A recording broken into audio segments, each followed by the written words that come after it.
1.5 his first flight, second passage on page number 31. The sun was now ascending, the sky blazing on his leg that faced to the south. He felt the heat because he had not eaten since the previous nightfall. He stepped slowly out to the wake of the lake and standing on one leg with the other leg hidden under his wing.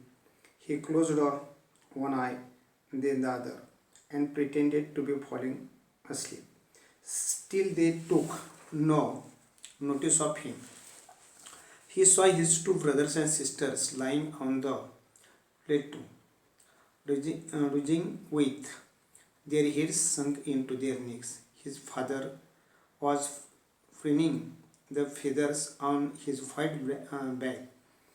Only his mother was looking at him. She was standing on a little high hump on the plateau. Her white breast thrust forward now and again. She tore at a piece of fish that lay at her feet and then scraped each side of her beak on the rock. The sight of the food maddened him.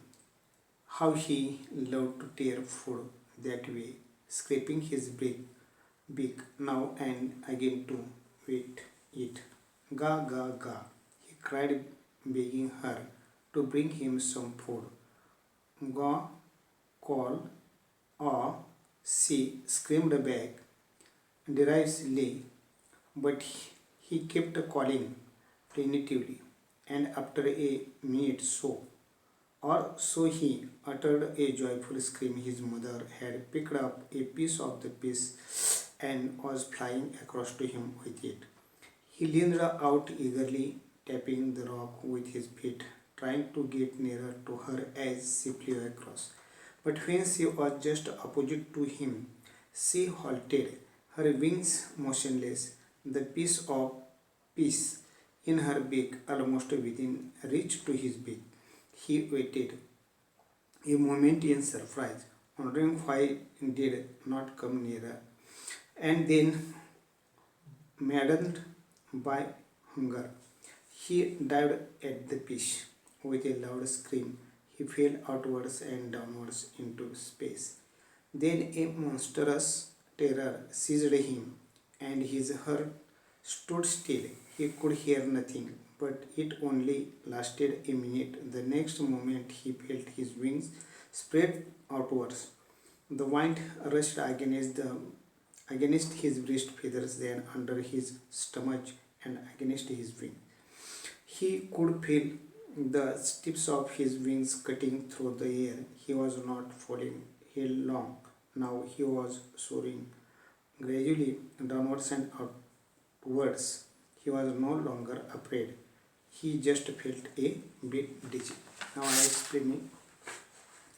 The sun was now up in the sky, and so he felt the heat, and because he had not eaten since the previous nightfall. So he stepped slowly out and standing on the leg with the other leg hidden under his wing, and he closed one eye and then other to pretend to be falling asleep. Still they took no notice of him. Means his brother and his sister, father, they did not understand the condition of the singer. Now his father was preening the feathers on his white back.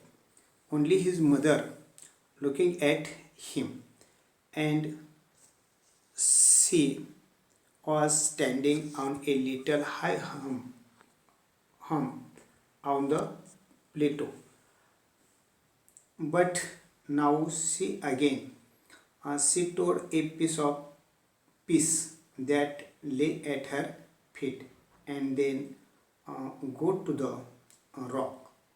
The sight of food maddened him, and he loved to tear food that way, so scraping his beak now and again to eat it. He cried, begging her to make sound ga ga ga and to bring him some food. So she screamed back, and the other minute or so he uttered a joyful scream because his mother had picked up a piece of the fish and was flying across to him. So he was very eagerly uh, waiting, tapping the rock with his feet, trying to get nearer to her as she flew across.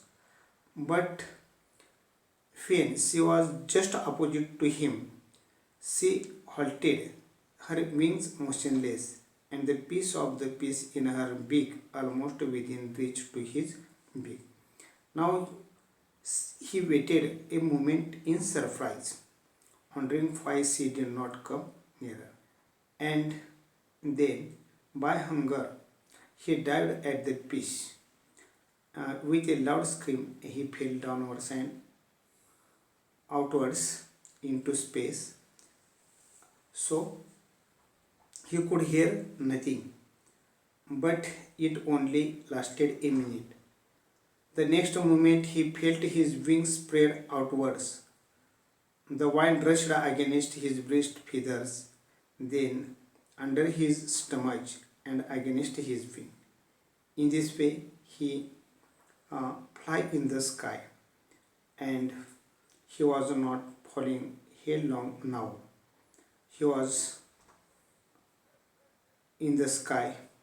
He was no longer afraid. So there is the passage on this uh, part. I tell you, read the passage and complete the following activities. Simple factual activities. Say the whether following statements are true or false. First statement: when the young seagull pretended to be falling asleep, his parents took notice of him. Second, flying across the young seagull, the mother dropped into his beak a piece of fish. The young seagull was fed a piece of fish by his mother. The young seagull's father was preening the feathers on his white back.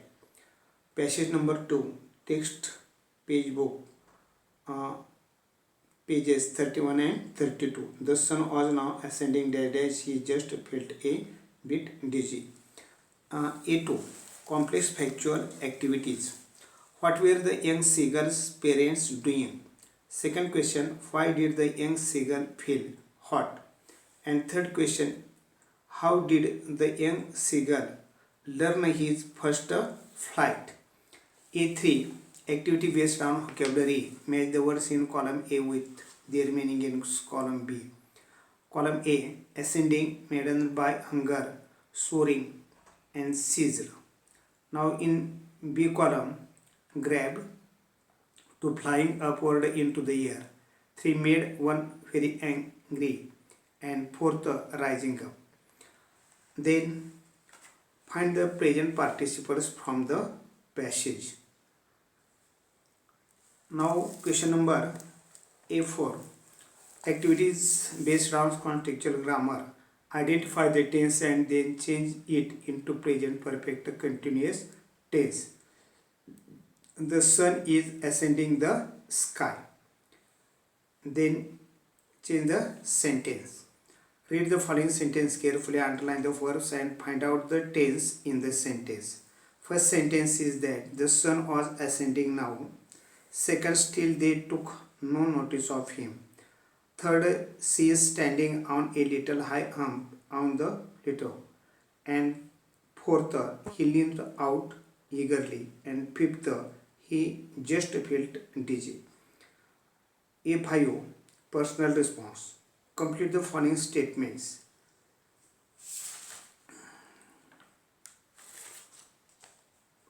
The seagull is afraid to fly because dash. B, young birds are afraid to make their first flight because dash. Human beings find it difficult to face great challenges because find out the answer and write them. Then this is the passage based on this fact.